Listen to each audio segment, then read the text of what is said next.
Temas que le preocupan muchísimo a la gente. El tema de la vivienda siempre se politiza, ¿no? Siempre se politiza. El gobierno actual prometió 260.000 viviendas. Cada vez que se presentan unas elecciones añade otro cero. No pasa absolutamente nada. No ha construido ninguna. Pero siempre, con el tema de la vivienda, como con tantos otros, se prometen cosas que después lo que hacen es exactamente lo contrario a lo que fingen proteger. Pues vamos a hablar de vivienda, vamos a hablar de España liderando el índice de miseria en la Unión Europea y además vamos a hablar también del tema de la corrupción. Y para hablar de todo ello, ¿quién mejor que Manuel Llamas, que es el director del Instituto Juan de Mariana? ¿Cómo estás? ¿Qué tal, Daniel? Un placer, encantado. Un gustazo que estés aquí con nosotros. El placer Oye, mío. Vivienda, porque a mí esto es que me parece fascinante. El gobierno se ha hecho una manifestación a sí mismo. A sí mismo, ¿no? Se están boicoteando a sí mismos, se están protestando por las nefastas políticas que están poniendo en marcha ellos mismos en la calle. Es alucinante. Es alucinante, ¿no? Porque además, claro, ellos lo que hacen es utilizarlo de manera política contra los gobiernos del Partido Popular, pero claro, al final la política de vivienda es una política nacional y hay unas políticas que se están llevando a cabo absolutamente atroces y sobre todo la subida del precio de los alquileres con este gobierno ha sido la más alta de toda la historia previa desde Aznar. O sea, se pones Zapatero, Rajoy y Sánchez se lo come todo. Se está llevando el liderazgo absoluto. Desde el año 2018, desde que Sánchez es presidente del gobierno, que consiguió la presidencia a mediados del año 2018, el precio medio del alquiler en España ha subido más de un 30%, casi un 40%, según los últimos datos, y el precio medio del metro cuadrado en compra, más de un 30%. Bueno, y esta subida tan brutal, ¿a qué se debe? Porque además hay que recordar que entre medias hubo una crisis, la del coronavirus, en pandemia 2020-2021, donde prácticamente se paralizaron las transacciones e incluso cayó el precio. Bueno, esto se debe a las medidas extraordinarias que puso en marcha el gobierno precisamente con motivo de la pandemia y que las anunciaron, como todas las medidas que se anuncian, con carácter extraordinario y temporal, como por ejemplo el impuesto de patrimonio, luego se convierten en permanentes y en estructurales. Bueno, pues en el año 2020 aprobaron un Real Decreto por el cual se prohibía los desahucios por impago de alquiler para lo que ellos consideran familias vulnerables, y al mismo tiempo congelaron el precio de los alquileres de tal forma que los caseros ya no tienen la potestad de poder negociar abiertamente y libremente el precio, sino que no pueden subir más allá de un 2, de un 3% anual. Por lo tanto, hubo una congelación de facto. Control de precios, que está establecido a nivel nacional, y prohibición de desahucios es el mayor ataque que ha sufrido la propiedad privada en España en todos los años de democracia. ¿Y eso en qué se ha traducido? En que existe un mayor riesgo a la hora de alquilar. Lógicamente, si tú tienes el riesgo de que si metes a alguien en tu casa te puede dejar de pagar el alquiler y no vas a poder recuperar tu vivienda, te puedes tirar varios años hasta que recuperar tu vivienda, o en caso de que sean familias vulnerables directamente, olvídate, no puedes desahuciarlos, pues evidentemente eso encarece de forma muy fuerte, a nivel de riesgo, el alquilar una propiedad. ¿Cuál ha sido la consecuencia? Que para intentar compensar se han subido los alquileres y en segundo lugar se ha reducido de forma sustancial la oferta. Ha desaparecido del stock de vivienda en alquiler casi el 30% de la vivienda desde que se aprobó la ley de vivienda en el año 2023. El 30% de las viviendas que estaban en alquiler han desaparecido. Los dueños, que han hecho, o las han cerrado, las dejan vacías, o las ponen a la venta, o las dedican al alquiler turístico. Y esto, Daniel, es la regla número 1 de la economía. Demanda estable o creciente, oferta decreciente, menos oferta, el precio se dispara. Eso es lo que está sucediendo en España. Es absolutamente aberrante que siempre en economía viene alguien y medidas que no han funcionado nunca, jamás. Dicen, no te preocupes, que es que no funcionaron en el pasado porque no las implementé yo, las voy a implementar yo y entonces va a funcionar. Es que piénsalo, cuando uno te escucha las medidas, dices, claro, ellos se creen que están protegiendo a los inquilinos con esas medidas, cuando lo que están haciendo es desproteger a los inquilinos. Un propietario al que desproteges, al final estás desprotegiendo a los inquilinos porque estás eliminando oferta y esa persona simplemente no quiere poner su piso en alquiler.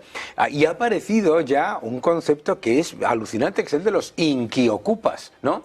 los inquiocupas, que están arrasando por toda España, hay casos por todos lados, etcétera, etcétera. Y a mí lo que me parece alucinante es, yo escucho al gobierno decir que todo esto son bulos, ¿eh? Lo de la ocupación, la inquiocupación y todo esto son bulos, porque solamente son el 0,2% de todas las viviendas. Es decir, te están diciendo en tu cara que 15.900 viviendas de España asaltadas y vandalizadas por personas que no son sus legítimos dueños, eso es un bulo, ¿no?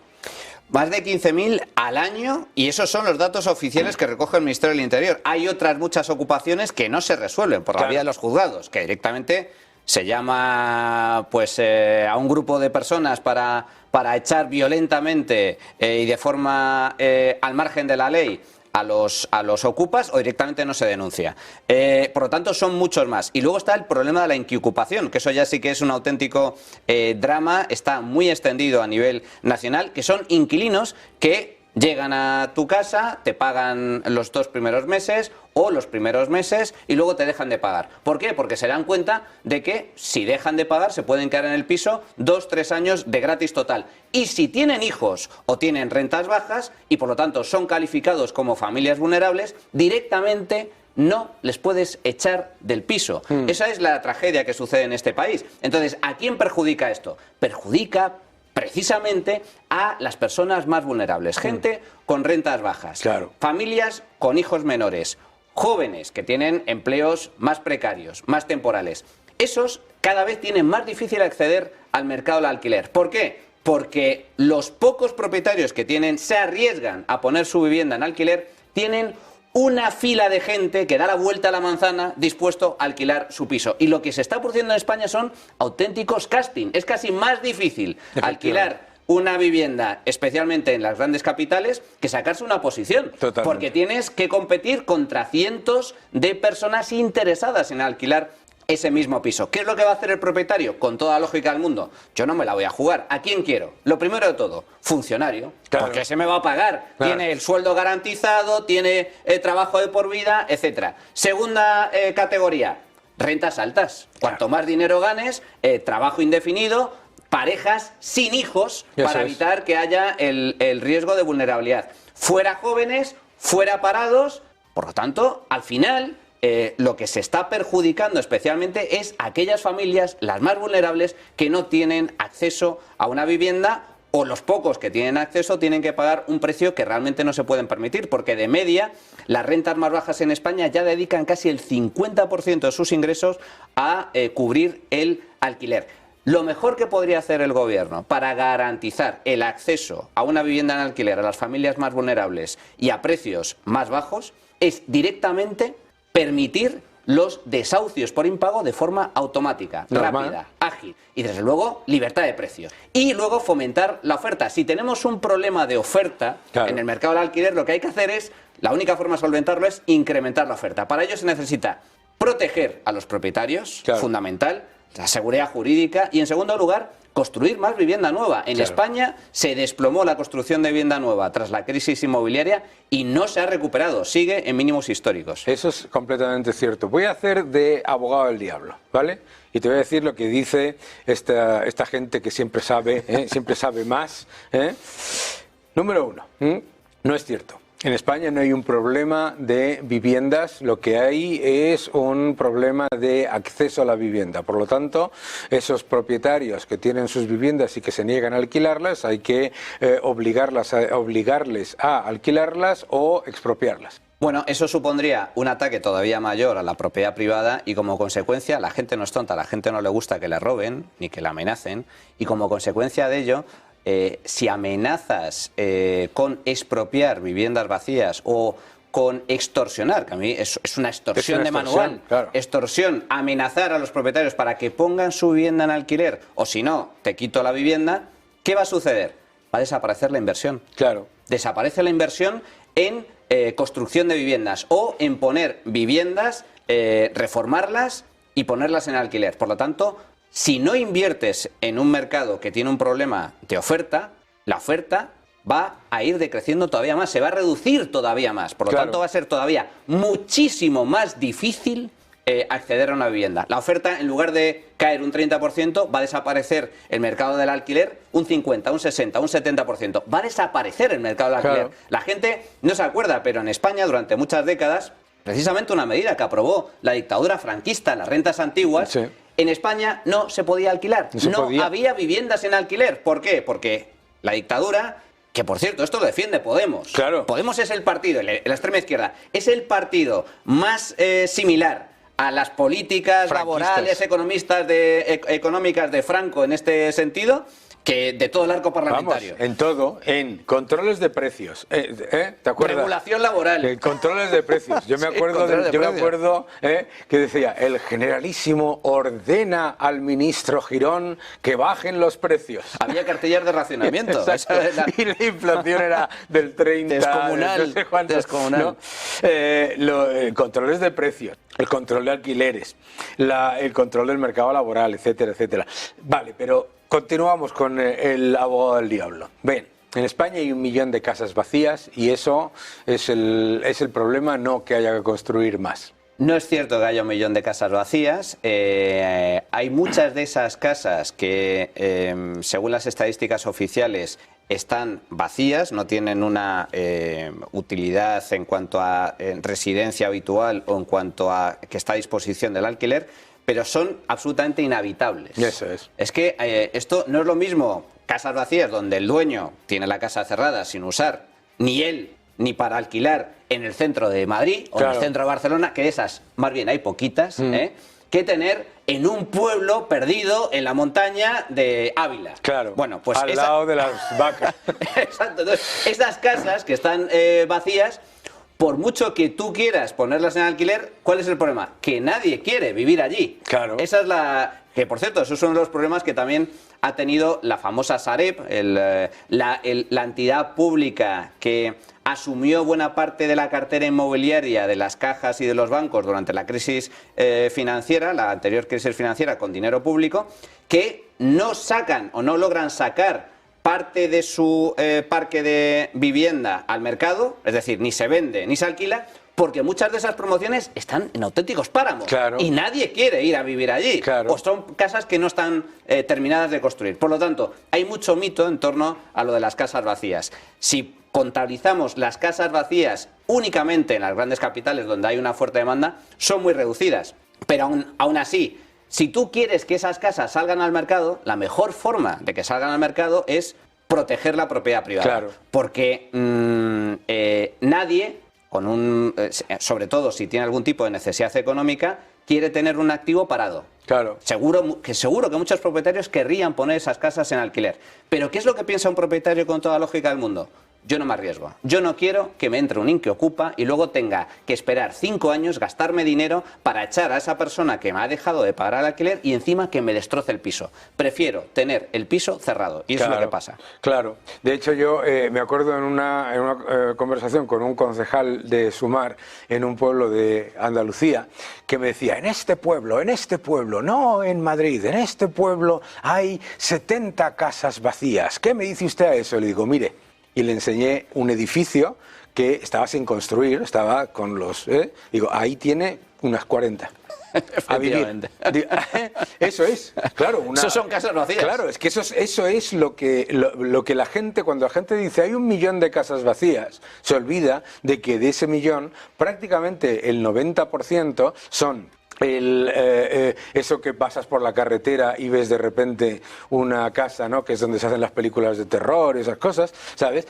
Eso es de lo que estamos hablando. Y edificios que se comenzaron a construir y que no se han terminado y que están ahí muertos de asco y que no tienen ningún tipo de habitabilidad. Son inhabitables. Son inhabitables. Exacto. Pero yo creo que eso es otro elemento clave. La otra es, siguiendo con el abogado del diablo, te dicen, no señor, porque en la época de la burbuja inmobiliaria se construía muchísimo y los precios no paraban de subir. Esta es buena. Esta es de las mejores. Esta es la que más me gusta, porque efectivamente, durante la burbuja hubo aumento de precios y también se construía a un ritmo récord.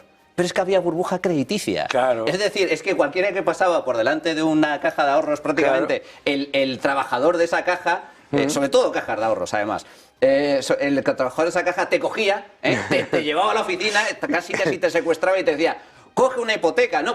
Y tú le decías, no, pero yo es que no tengo trabajo, yo no tengo activos. Hipoteca. No, da igual. ¿Cuánto te vale el piso? 200.000. Yo te doy 250, y te doy el 110, el 115, el 120% del valor de tasación del piso. Había una burbuja crediticia. Eso no existe en la actualidad. Nos tendríamos que comparar, y para mí esa es la clave, con la formación de hogares netos. En los últimos años en España ha recibido población, especialmente población inmigrante. La población está creciendo en los últimos años y se están creando nuevos hogares. Pues bien, por primera vez en décadas, la construcción de vivienda nueva se sitúa por debajo de la formación neta de hogares. Se está produciendo un incremento muy sustancial de la demanda de alquiler porque el stock de inmobiliario, quitando esas casas inhabitables, quitando esas promociones que quedaron desiertas como consecuencia de la burbuja, el stock que quedó como resultado del estallido de la burbuja crediticia, la burbuja inmobiliaria en el año 2007-2008, ese stock ya se ha asumido, ese stock ya ha desaparecido, ya ha salido al mercado, se ha vendido, se ha reformado, ya no hay stock. Ahora lo que se necesita es construir vivienda nueva para dar cobertura a la nueva demanda que está surgiendo como consecuencia del aumento de la población. En el caso de Madrid es especial porque Madrid, a diferencia de otras regiones donde existe despoblación o la población decrece, se reduce, atrae población. ¿Por qué? Porque es un núcleo de crecimiento económico, de oportunidades, de generación de riqueza y de empleo. Atrae población. ¿Qué es lo que está pasando en Madrid? Que se está construyendo. Hay 200.000 viviendas en proceso de construcción. ¿Cuál es uno de los problemas que tenemos en materia de oferta? ¿Por qué hay un cuello de botella? ¿Por qué no construimos vivienda nueva al mismo ritmo o a un ritmo superior al de la formación de nuevos hogares? Porque tú lo sabes bien, Daniel, el urbanismo en este país es lo más parecido a la planificación soviética de la antigua Rusia. Vamos. Es casi imposible. El suelo, hay escasez de pueblo, que se dice pronto, en España, donde solo hay que salir de Madrid, o en cualquier parte de España, donde lo que sobra es suelo. Tenemos suelo sin usar, que no es especialmente protegido, no es un suelo de gran valor natural, ni ecológico, ni nada por el estilo, es meseta pura, sobra suelo. Pero hay escasez artificial. ¿Y por qué hay escasez artificial? Porque hay, amigo, son los políticos los que determinan dónde se puede construir y dónde no se puede construir. Y están haciendo un negocio de eso. Hay escasez de suelo de forma artificial por culpa de la intervención política. Eso es muy evidente. Perdón, madre mía, la alergia. Disculpen ustedes, seguimos. Eso es súper evidente cuando sales de Madrid, ¿no? Y sales del centro y vas hacia el sur, hacia Alcorcón, y te encuentras de repente el equivalente a un Manhattan y medio. Sin nada. Que es literalmente a la derecha todo vacío, un erial. No es que me digas, oye, es que aquí está la Petunia circensis, no sé qué, no. Es un erial absoluto, matojos y grillos, más grande que Manhattan, ¿sabes? Y luego te dicen que es que no hay acceso a la vivienda. Que falta suelo. En el caso de Madrid, creo recordar, estoy hablando de memoria, pero más del 60% del suelo de la Comunidad de Madrid es suelo protegido. Sí. Suelo protegido, donde no se puede construir. Y tú dices, ¿pero son parques naturales? No son parques naturales. No es un sitio de especial valor ecológico. Y eso, a nivel nacional, sucede exactamente lo mismo. Entonces, ¿qué es lo que pasa? No hay suelo. Y para poner suelo a disposición en el mercado, requieres una serie de modificaciones legislativas, aprobar un plan urbanístico, etcétera, que de media lleva entre 5 y 7 años. Claro. 5 y 7 años para decir que ese suelo, que solo, por una cuestión de voluntad política, solo puedes utilizar para agricultura o ganadería, ahora lo puedes empezar a construir. Claro. 5 o 7 años para poner suelo a disposición. En España tenemos un grave problema de escasez de suelo por culpa del intervencionismo político. Esto no sucede en otros muchos países. Eso es, en Estados Unidos todo es urbanizable, a excepción de los parques naturales. Claro. Eso es muy, muy importante. El otro día los de Más Madrid decían, no, pues eso es lo que dicen todos ustedes es mentira porque en Viena los alquileres están a 500 euros al mes gracias a la intervención pública. Y le dije yo a una de los concejales, hacemos una cosa, se va usted a Viena, me consigue un alquiler a 500 euros, yo le doy 700 euros y me da a mí el alquiler, que ya lo realquilo yo, por 2.000, 3.000 o lo que haga falta. Este es otro de los grandes mitos al respecto, el tema del intervencionismo en el precio del alquiler, o el hecho de que haya ciudades o países que centren su política de vivienda en la vivienda protegida o la vivienda pública. Y ponen ejemplos pues del centro de Europa o del norte de Europa que no son ejemplos ni referentes para nada en materia de vivienda. En el caso de Dinamarca y otros países hay lista de espera de hasta 40 años para poder acceder a una vivienda de alquiler, porque únicamente no hay mercado. Es un mercado estrictamente regulado con un parque de viviendas que está manejado por el poder político, por lo tanto la demanda es muy superior a la oferta y bueno, pues sucede exactamente lo mismo que pasaba, Daniel, tú te acordarás, cuando Telefónica era una compañía pública. Igual. Era un monopolio público donde tenías que llamar para pedir que te pusieran línea y lo que te decían era, bueno, pues pasa usted a la lista de espera. Entra usted en la lista. Dentro de un año te ponemos la línea y te damos el teléfono. Sucedía lo mismo también con el tema de los SEAT, cuando la fábrica de SEAT era empresa pública del régimen franquista, pues lo mismo, la gente se apuntaba a la lista de espera hasta que le llegaba después de tiempo, bueno, ahora ya le hemos asignado su coche. Claro. Bueno, pues esto sucede exactamente lo mismo. Cuando allí donde hay intervención rígida, en el caso de algunas ciudades europeas existe, por desgracia, son años y años los que tienes que esperar para poder acceder a un alquiler de esas características. Eso es como lo que pasaba en la Unión Soviética, en la que un ciudadano soviético llegaba al partido, ¿no?, y le decía que quería su piso, el piso que le concedía el partido público, ¿no? Y entonces le decían, sí, por supuesto, aquí está usted, su piso, venga usted a recoger las llaves, ¿cuándo? Dentro de 15 años. Ah, muy bien. Y entonces el ciudadano le preguntaba, ¿por la mañana o por la tarde? Y el funcionario le decía, ¿y usted qué más le da? Si es dentro de 15 años, venir por la mañana o por la tarde. Y decía, hombre, es que por la mañana tengo que recoger el Lada. Así es como funcionan las economías planificadas. Entonces, ¿qué sería lo ideal? Si realmente se quiere solventar el problema de la vivienda en España, solo hacen falta dos cosas y tampoco hay que romperse mucho la cabeza. Incluso sin la necesidad de aprobar una reforma legislativa, que sería fundamental para liberalizar de verdad la ley del suelo en España, de tal forma que todo el suelo se pueda construir, a excepción de el suelo no especialmente protegido, sino los parques naturales, que es lo que hay que proteger, o lo que realmente tiene valor ecológico, eso cambiaría por completo. Pero dejando eso a un lado, que sería para construcción de obra nueva, ¿qué hacemos con la vivienda que ya está construida? Dos medidas. Libertad de precios, que como bien has comentado antes, Dani, la humanidad lleva 4.000 años aplicando intervención de precios, control de precios, y jamás ha funcionado. Jamás, nunca en la historia, ni va a funcionar. Claro. Y la segunda medida, protección a la propiedad privada. La propiedad privada como derecho esencial, que esa es la base de toda civilización y de toda economía de mercado. Y eso significa que si te dejan de pagar el alquiler, tú puedas echar a tu inquilino mediante un juicio rápido de 10-15 días. Punto y final. ¿Has incumplido el contrato? Fuera. Claro. Ya está. Y eso es lo que sí permitiría que todas aquellas familias vulnerables, con rentas bajas, con hijos a su cargo, etcétera, como el propietario va a tener garantía de que en caso de que haya problemas va a recuperar su vivienda, no va a hacer casting para ver a quién le alquila la vivienda. El que pague el precio y el primero que llegue, se lo queda. Eso sería la solución de verdad. Y por supuesto, ocupas, ya no ni juicio ni gaitas. Nada. Policía. Ocupas, policía. Aquí tenemos un sistema muy garantista que es el de notarios y el de registro de la propiedad. Tú tienes tu título de propiedad, que está ratificado por un notario y por un registrador.